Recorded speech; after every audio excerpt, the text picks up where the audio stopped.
મારું નામ છે અશુભાઈ ભગદેવ।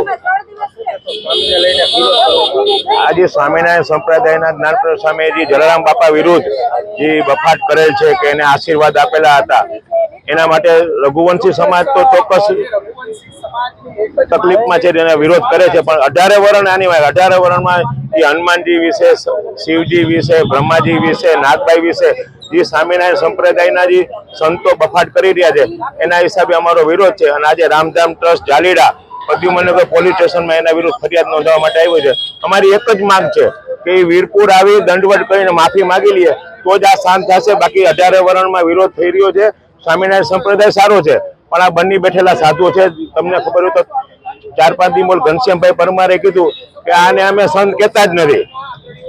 એટલે આ ખરેખર ગંભીર બાબત થઈ રહી છે। ધીરે ધીરે આક્રોશ દરેક જ્ઞાતિમાં વધતો જાય છે। એટલે તાત્કાલિક સ્વામિનારાયણ સંપ્રદાય વડતાલ ટ્રસ્ટે કે જે ચેરમેન કે જે કોઈ સંભાળતે તાત્કાલિક આનો રસ્તો કાઢી અને આને શાંત પાડવું જોઈએ, આના પરિણામ બહુ ખરાબ આવશે।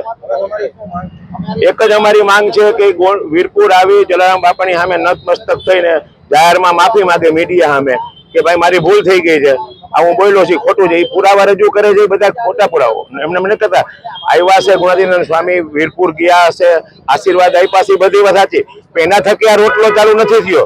આજે 205 વર્ષથી અન્ન ક્ષેત્ર ચાલુ છે। 2000ની સાલથી તો ત્યાં દક્ષિણા લેવાની બંધ થઈ ગઈ છે, એમને માલે છે। સ્વામિનારાયણ સંપ્રદાય રોટલી મફત નથી આપતા, એ તો વિચારે।